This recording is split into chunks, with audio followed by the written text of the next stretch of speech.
Meus irmãos, minhas irmãs, boa noite. Tudo bem com vocês? Antes de começar a minha fala, quero dizer que já quero reservar a minha inscrição aí, porque uma palestra com a doutora Anete não é uma palestra, é uma aula, é onde nós aprendemos e achamos que sabemos alguma coisa, e quando assistimos uma palestra dela, descobrimos que o mesmo que Sócrates já havia descoberto. Só sei que nada sei. Ela é realmente fantástica. E eu espero que todos vocês tenham a oportunidade de assistir. Parabenizo a Irradiação por trazê-la aqui. Será um grande lucro espiritual para nós. Bem, Jesus citou inúmeras parábolas, mas eu fiquei me perguntando por que será que ele deixou para falar sobre a construção da casa em uma rocha por último. Essa foi a última parábola que ele citou, depois que ele conduziu diversas pessoas ali às margens do lago de Genezaré, e de certa forma, era como se ele quisesse fazer uma última comparação.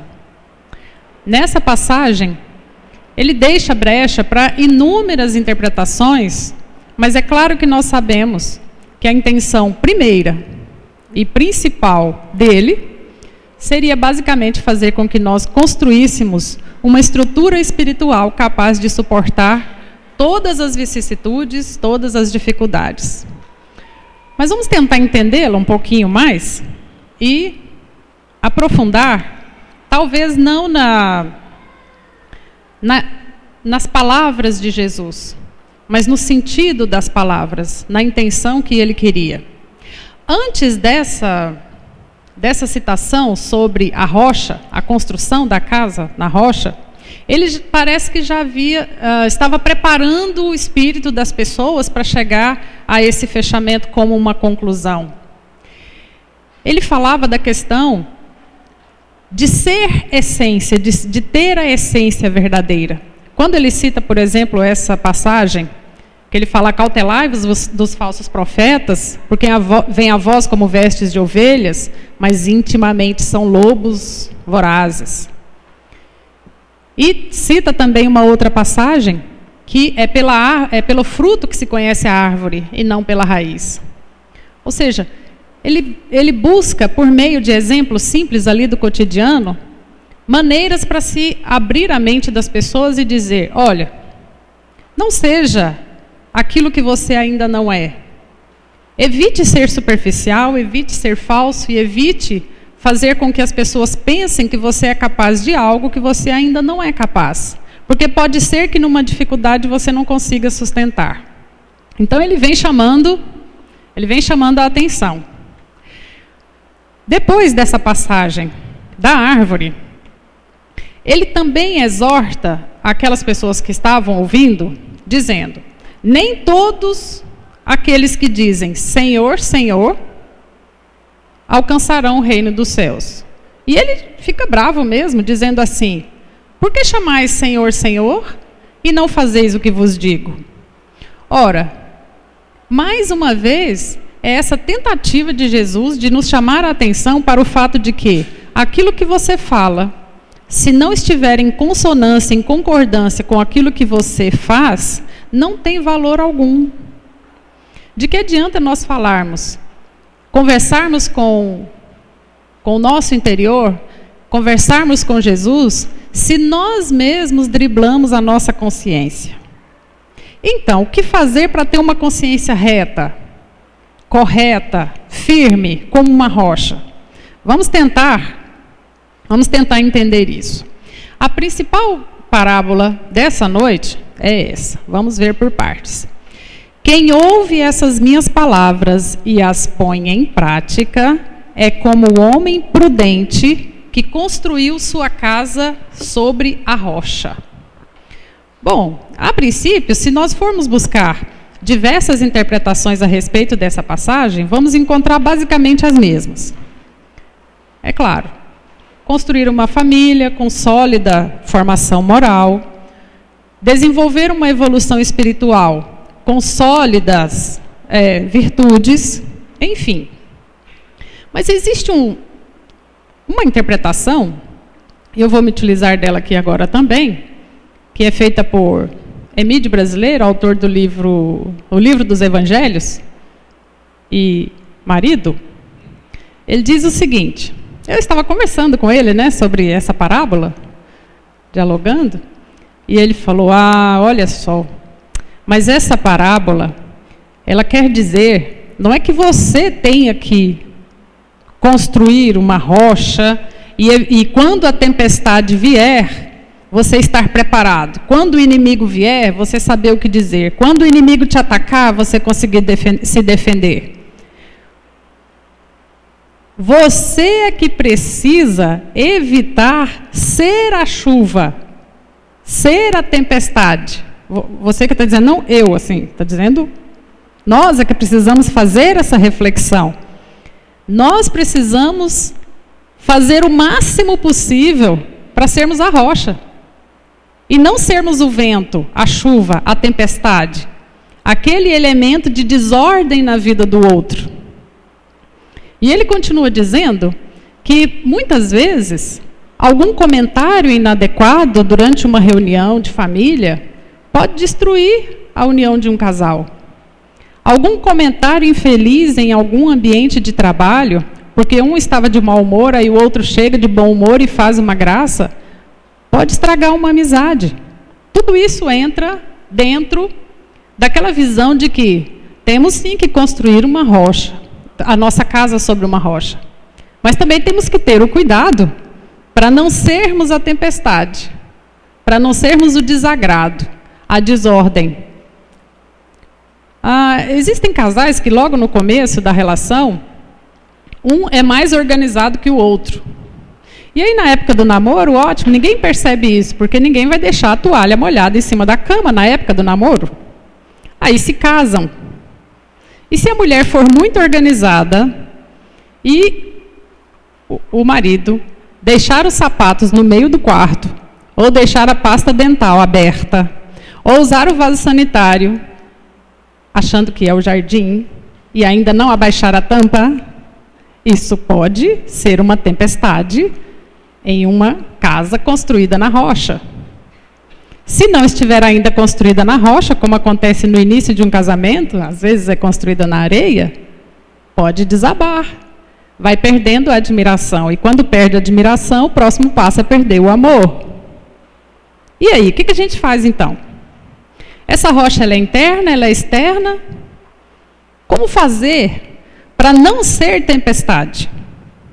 Vamos tentar analisar isso. Platão dizia que existem basicamente 4 virtudes que nós temos que desenvolver para que possamos construir essa fortaleza dentro de nós. A primeira delas ele chama de prudência, que Jesus cita no Evangelho diversas vezes. A prudência seria essa capacidade de saber distinguir o que é o bem verdadeiro e o que é o bem mais ou menos. Acho que já citei esse exemplo aqui, mas se citei não tem problema, eu cito novamente porque se encaixa bem. Quem aqui na década de 60 teve que ir ao dentista para arrancar os dentes e colocar uma prótese? Não precisa levantar a mão. Ok. E aí, às vezes, se era criança, o pai segurava e falava, não, meu filho, aguente firme, o dentista vai arrancar o seu dente, às vezes, talvez até sem anestesia, e dizia, é para o seu bem, aguente firme. E tanto o dentista, quanto o pai, e até a criança, não, tanto o dentista quanto o pai, tinham a certeza de que estavam fazendo o bem. Menos a criança, aquilo para ela era um mal. Mas, dependendo do estágio evolutivo da região, da tecnologia da região, se considerava que era um bem. Mas e hoje? Será que isso é um bem?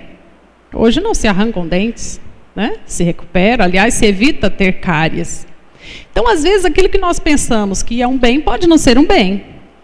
Dependendo do nível, é um mal. Nós é que não temos entendimento para saber se é o bem. Mais ou menos como as nossas penitenciárias hoje, Acreditamos que retirando o indivíduo da sociedade, enclausurando, junto com outros semelhantes, estamos fazendo o bem. Será? Bom, e aí são inúmeros os exemplos. Então, o primeiro passo para desenvolver a prudência, saber distinguir o verdadeiro bem daquele bem que não é tão bem assim. E para isso temos que ter entendimento. A segunda virtude, então, para essa fortaleza interior é a justiça. Dar ao outro aquilo que lhe é de direito. Dar a palavra ao outro quando o outro tem o direito de falar. Dar a atenção ao outro de acordo com o direito que ele tem. Essa questão de justiça, felizmente, nós estamos evoluindo bastante. Graças ao incômodo das pessoas, que se sentem indignadas e incomodadas com a injustiça. O próprio Jesus já havia dito: bem-aventurados que sois perseguidos pelas injustiças, não é? A terceira, que segura a justiça, não é? Que nasce da prudência, é a fortaleza. Ser firme, não vacilar diante de alguma ideia que venha ludibriar a sua consciência. Porque se a consciência é a casa que nós construímos na rocha, a rocha se chama moral. E essa moral precisa ser inabalável, mesmo que o espírito, às vezes, vacile diante da própria consciência. Então é preciso ser firme, ser forte, naquilo que tem certeza de que está certo. Mas como é que nós vamos ter certeza do que está certo e do que está errado? Se às vezes nós precisamos ser como o coqueiro diante do mar, na areia. O coqueiro só sobrevive ali porque o vento vem, ele cede. Aí o vento volta e ele volta também. E ali a raiz está firme. Existem situações em que a força, a fortaleza, é justamente a capacidade de ser flexível. Ali ninguém arranca aquele coqueiro. Ele é duro, ele é firme, ele é forte, mas ele é forte na capacidade de ser flexível. Ele que fica ali. Não, eu sempre pensei assim, eu nasci assim, o complexo de Gabriela, né? Eu nasci assim, eu vivi assim, sou sempre assim, vou ser sempre assim. Ah, mas eu sou desse jeito. Isso quebra. Não resolve. E a quarta virtude, então, a temperança. Essa temperança só se adquire com essa flexibilidade. É esse equilíbrio entre o instinto e a vontade. Instinto nós temos muitos, de conservação, inúmeros. Mas será que o que eu quero fazer agora, eu posso? E o que eu posso fazer agora, eu devo? E o que eu quero, posso e devo, eu necessito? Uma das principais características da prudência é também pensar antes de agir. Por isso que essa temperança, esse equilíbrio, essa moderação, que vem dessa flexibilidade, que vem do senso de justiça, que dá essa força, é isso que faz com que nós possamos construir essa rocha interior. Essa força que nos faz segurar tudo aquilo que nós construímos. A nossa família, os nossos bens e principalmente a nossa evolução. Bom, vamos lá. Jesus nos cita em muitas passagens e nos exorta, nos alerta a respeito da prudência. Por isso que eu chamo a atenção para a prudência como virtude básica, como dizia Platão, como mãe de todas as virtudes. Ele diz assim em Mateus: atenção, eu vos envio como ovelhas no meio de lobos. Sede, pois, prudentes como as serpentes e simples como as pombas. Ora, o que seriam esses lobos? Quem seriam essas ovelhas? Será que nós somos sempre ovelhas? Às vezes somos lobos. O que vai nos diferenciar é a nossa prudência.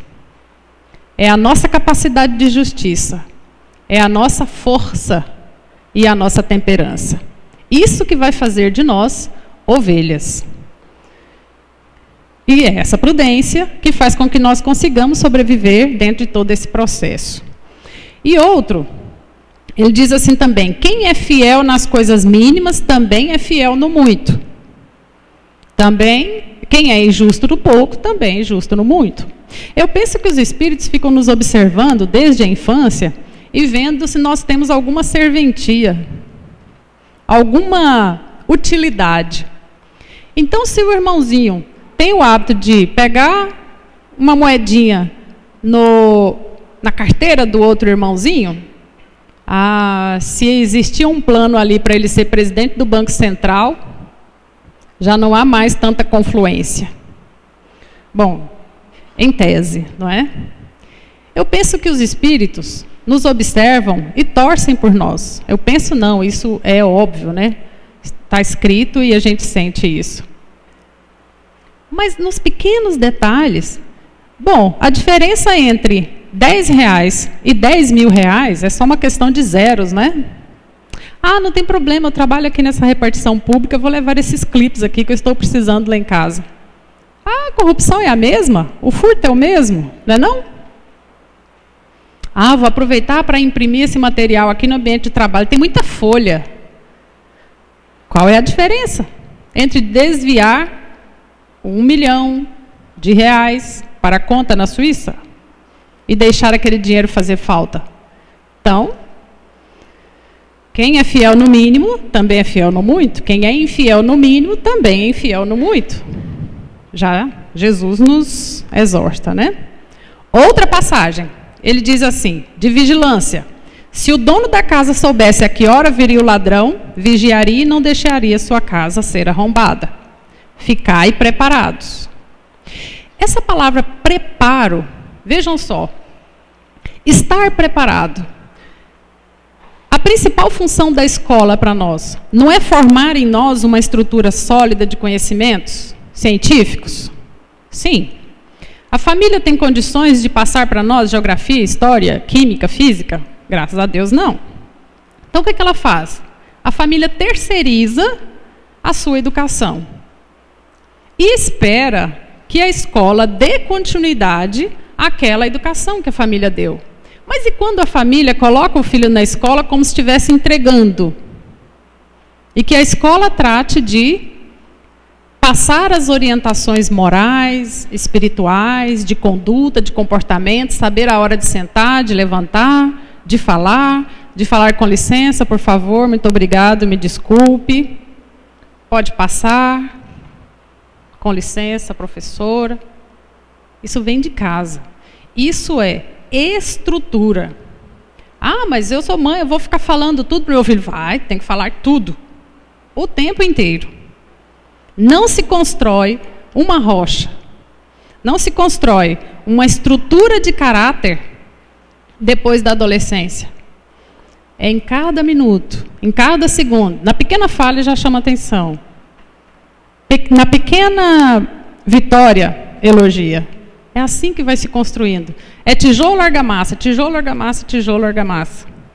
E, às vezes, é preciso cavar um poço profundo para fazer um grande alicerce, se quiser construir um prédio de muitos andares. Agora, se quiser construir um barracãozinho, já vai colocando logo os tijolos lá, e aí fica sempre com aquela frase. Tá bom, né? Assim já está bom. Vai fazendo isso assim por enquanto, não é? Vai improvisando. Outra passagem que Jesus nos cita sobre o despreparo é a questão das virgens. Bom, então vamos lá. Em síntese, vamos fechar a questão da construção da casa sobre a rocha. Quem é o prudente? Que Jesus quis dizer que constrói a casa sobre a rocha. É aquele que sabe diferenciar as ações apropriadas num dado tempo e lugar. Posso fazer isso aqui, mas não posso fazer ali. Posso ficar nua no banheiro tomando banho, mas posso ficar nua na rua? Não, vou ser presa. Ou internada, como louca. Então, o que eu posso fazer? Não, mas no meu trabalho eu gosto de me sentir em casa. Engano. Você vai tomar intimidade com um colega de trabalho. Mas eu gosto de sair à rua do jeito que eu estou em casa. Cuidado. Você pode ser confundido com... Bom, aí depende também, né? Se estiver na beira da praia, aí vai estar do jeito. Mas tem que ter cuidado. Distingue quando atos são corajosos, ao contrário de descuidado ou covardemente. Bom, a gente tem que saber dizer não em todas as idades. Quantos nãos nós dizemos no decorrer da nossa vida? Não ao cigarro, não à bebida alcoólica, não a determinados lugares, não a determinadas amizades. Isso é prudência, não é covardia, não. Ah, mas vou me chamar de covarde. Ok, se isso for covarde, então, tudo bem. Mas eu não vou. Estou com uma sensação ruim de que esse negócio não vai dar certo. E depois acaba não dando mesmo.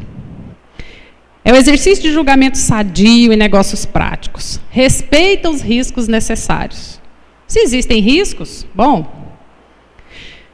Aquelas 3 palavrinhas, imprudência, imperícia e negligência, são as 3 palavras que nós devemos fugir como o cão foge do gato. Não ser imprudente, ou seja, levar em consideração os riscos. Olha, é arriscado isso. Opa, vamos medir, pesar o benefício, então, o custo-benefício, ver se podemos fazer isso ou não. Não ser negligente, ou seja, já que vai fazer, faça bem feito, não faça assim negligentemente, com preguiça, né? E ser perito, ou seja, não ser imperito. Temos capacidade para fazer isso? Conseguimos fazer? Então vamos fazer. Bom, se o prudente é um sábio, e olha que essa é uma das coisas que a gente mais pede a Deus, da sabedoria, que o resto a gente vai atrás. Se prudência é sinônimo de sabedoria, atualmente, o que se considera como sabedoria? Primeiro, respeitar o pensamento alheio. Existe alguma diferença dessa frase com a que Jesus nos ensinou? Não fazer ao outro aquilo que você não gostaria que o outro fizesse. Ser gentil com as pessoas. Estar ciente de que a nossa evolução é coletiva. Ser humilde. Tratar o outro como gostaria de ser tratado. E isso nos ajuda na evolução. Bom, vamos construir então a nossa casa. Na rocha. Para casa material, quando a gente fala assim casa, a gente lembra família, não é? Que é um lugar de descanso. E a nossa casa precisa ser esse lugar aconchegante. Aquele lugar onde a gente sai do trabalho, fica doidinho para ir para casa e fica lá. Não é aquele lugar que no domingo à tarde a gente fala assim, ah, meu Deus, que tédio. Não, precisa ser um lugar limpo, organizado, aconchegante. E eu sei que para isso tem muito o dedo da mulher. Às vezes tem homens que depois do trabalho não querem ir para casa porque vai chegar e estar uma confusão, uma bagunça, um barulho, parede quebrada, mas também o homem tem que fazer sua parte, né? Então, na nossa casa não pode entrar qualquer pessoa. Da mesma forma que não pode sentar qualquer pessoa na cama do casal. Existem casais que são minados no seu relacionamento porque todo final de semana tem uma coleção de parentes e familiares que vão lá para dentro da casa deles e ficam ali até domingo à noite. Na segunda-feira de manhã, quando ambos saem para trabalhar, estão mortos de cansaço. Sendo que a casa é o lugar de descanso, de repouso, de refúgio do mundo aí fora que é tão agressivo. Tanto é que as pessoas com o tempo, essas pessoas assim, com o tempo, chega o final de semana, elas saem de casa, não querem ficar em casa, porque se ficar em casa não descansa. Porque são vampirizados, né? Então é ali que nós mostramos quem nós somos. E a casa espiritual? A nossa casa espiritual. A nossa alma, o nosso espírito. Vocês vão entender um pouco mais com a doutora Anete. É aqui que nós encontramos Deus. É aqui que nós encontramos o silêncio. É aqui que nós choramos sozinhos e é aqui que nós rimos sozinhos. Mas é um lugar só nosso. É aqui que se desenvolvem as virtudes. É onde nós encontramos o nosso passado e sonhamos com o nosso futuro. E isso precisa ser construído com bases sólidas, de prudência, de justiça, de força e de temperança. Porque se nós não tivermos essa estrutura forte, qualquer vento, qualquer chuva, qualquer tempestade, nos derruba e nos deixa para baixo. Meus irmãos, não deixem o sol, não deixem passar 24 horas com uma chateação, nem 12. Se a sua estrutura interna for forte, for rocha, for fortaleza, podem magoar você o quanto for. Em menos de 12 horas você já perdoou, entendeu, ouviu isso como aprendizado. Ah, tá. Poxa, precisava passar por essa experiência, né? Agora, próxima vez eu vou ficar mais esperto. Se você vê essas situações como aprendizado, como experiência, não sofre. Porque o entendimento, o conhecimento, é a chave para eliminar a ignorância. Porque a ignorância é a mãe do sofrimento. É nessa casa espiritual que nós mostramos quem realmente somos. E é assim que a gente se desenvolve. O que destrói essa casa? A mentira, o roubo. Lembra? Quem é fiel no pouco também é fiel no muito? Quem mente um tantinho, mente um montão? E por aí vai. Eu acho mais fácil falar a verdade, porque dá um trabalho danado quando mente. Aí tem que arrumar uma outra mentira para encobrir aquela, tem que entrar mais gente para ajudar a encobrir. Isso estressa, isso, né? Bom, existem outras passagens também, como Paulo de Tarso fala, que não adianta eu falar a língua dos homens e dos anjos, sem amor eu nada serei, né? Não adianta também. Gandhi fala um pouquinho sobre essa questão de ser verdadeiro, ser essência, ser firme, ser rocha. Conta-se que uma certa mãe chegou para ele, estava com um problema com o filhinho, que o filhinho tinha o hábito de comer muito doce, comer açúcar, né? E chegou para Gandhi, e Gandhi, como é que eu faço? Meu filho está com esse problema, o que o senhor me recomenda? Aí ele, minha senhora, volte daqui a 15 dias que eu darei a recomendação. Aí a senhora foi embora, voltou daqui a 15 dias, e aí logo que chegou perguntou assim, por que o senhor não quis me responder naquele dia? Só precisou levar 15 dias. Ele, é porque eu também tenho o hábito de comer muito doce. E eu queria testar primeiro em mim para depois passar a recomendação para a senhora. Aí, veja bem, a sabedoria de Gandhi, né? Eu só posso recomendar aquilo que eu dou conta de fazer. Eu só posso falar daquilo que eu pratico. Porque aquilo que eu falo, ou seja, a minha boca fala daquilo que o coração está cheio. Se eu falo aquilo que eu não pratico, então, qual é a verdade nisso? Qual é a rocha? Quando eu virar a esquina, alguém fala, olha lá, aqui é um, ali é outro. É como aquele exemplo que tem no Evangelho. Aquele homem que é um santo no trabalho e é um tirano em casa. Ou é mega exigente no ambiente de trabalho, mas chega em casa, os filhos, né, uma confusão. Bom, aí então, para fechar, a segunda parte da parábola.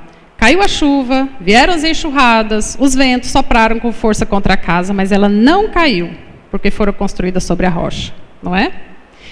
Quem é esse vento? Acho que já ficou bem claro aqui que são as turbulências do dia a dia. São as dificuldades que nos assolam, que nos desidratam.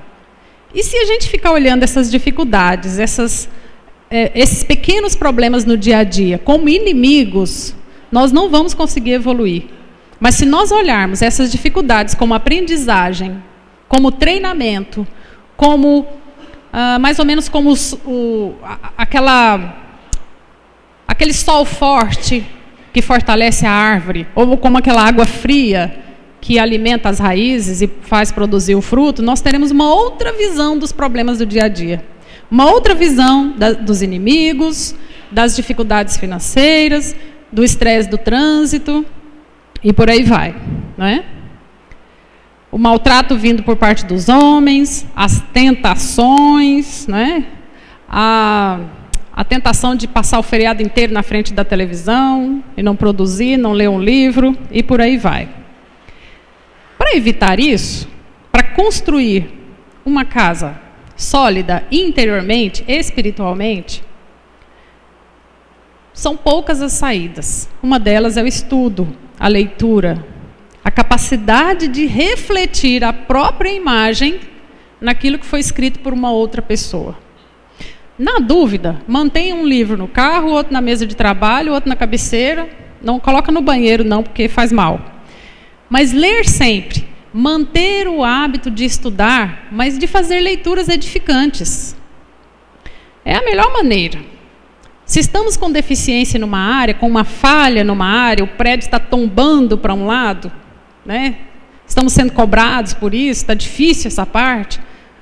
Vamos até a livraria ver se tem algum livro que pode nos ajudar nesse quesito. E acreditem, sempre tem. Se você procurar esse livro durante um ano e não encontrar, significa que você precisa escrevê-lo. Porque não tem, então, você sabe o que quer e provavelmente outras pessoas também. Bom, aí é o seguinte, a última passagem. Por outro lado, aí já é quase redundante. Quem ouve as minhas palavras e não as põe em prática é como o homem sem juízo que construiu sua casa sobre a areia. Caiu a chuva, vieram as enxurradas, os ventos sopraram com força contra a casa, e ela caiu e a sua ruína foi completa. Bom, tanto a casa material quanto a casa espiritual, elas são balançadas o tempo inteiro. Se não fossem esses ventos, essas chuvas, nós nem precisaríamos passar aqui pelo planeta Terra. É isso que nos faz fortes. Mas também nós temos que ter o cuidado de manter essa característica de reto proceder. Como a nossa irmã falou, saber onde começa o meu direito e onde termina o outro, e onde termina o meu direito e começa o direito do outro. Quais são os meus deveres? Será que eu estou cumprindo fielmente com aquilo que eu devo fazer? E aí, nós vamos descobrir que nós estamos fazendo até muito pelo nosso nível de evolução. Mas o que Jesus quer de nós é muito mais. Porque Ele acredita que nós somos deuses, Ele disse isso, e que nós temos a capacidade de evoluir de maneira mais rápida. E aí, essa figura está em branco agora para a gente pensar. Que tipo de rocha nós estamos construindo interiormente? E que tipo de casa mental e familiar e social nós estamos construindo? Será que é na areia? Será que era aquele por enquanto? A gente vai fazendo assim, a gente vai casar, vai morando de aluguel até... Porque a pressa, não é? Tem que ser sobre rocha. Aqui é só para... Meu tempo já está acabando? Já acabou? Eu só trouxe para vocês uma imagem. Quem ficou sabendo só para finalizar, quem ficou sabendo da eliminação do risco de extinção dos rinocerontes na África? O que está acontecendo? Os rinocerontes estão sendo extintos. Olha o que fizeram, onde que eu vou chegar, o que fizeram com a fortaleza. Há alguns anos, os elefantes machos foram eliminados, foi uma estratégia do governo, porque a população havia aumentado exorbitantemente, e eles precisavam eliminar alguns elefantes machos para manter o equilíbrio. Olha o que aconteceu. Haviam filhotes. Esses filhotes cresceram. E hoje, esses filhotes estão matando, na verdade, assassinando com requintes de crueldade os rinocerontes. Eles brincam de matar os rinocerontes. Os elefantes adolescentes aprontando ali com as outras espécies, invadindo as cidades. Aí os próprios biólogos explicam que a falta do elefante macho responsável e identificado pelo elefante adolescente como guia, como orientador, como indicador de bom proceder, não tem mais. Então, às vezes é necessário sim a figura do pai como elemento de direcionamento, como aquele que protege a casa contra os ventos, como aquele que diz não, mas com muito cuidado. A rigidez está na flexibilidade e não no endurecimento total. Isso é só para lembrar. Bom, então vamos lá. Meus irmãos, o que eu queria conversar com vocês hoje era que nós estamos aqui no final do ano e já estamos entrando já praticamente em 2012, faltam poucos dias.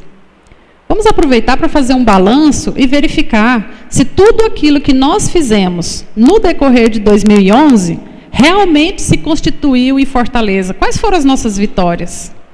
Quais foram as nossas derrotas que nós vimos como experiência? Dessa maneira, nós poderemos construir a nossa casa mental e a nossa casa familiar e social dentro dos princípios do Evangelho de Jesus. Porque Ele é o caminho, a verdade e a vida, e ninguém vai ao Pai senão por Ele. Muita paz, que Jesus nos abençoe e nos dê a força.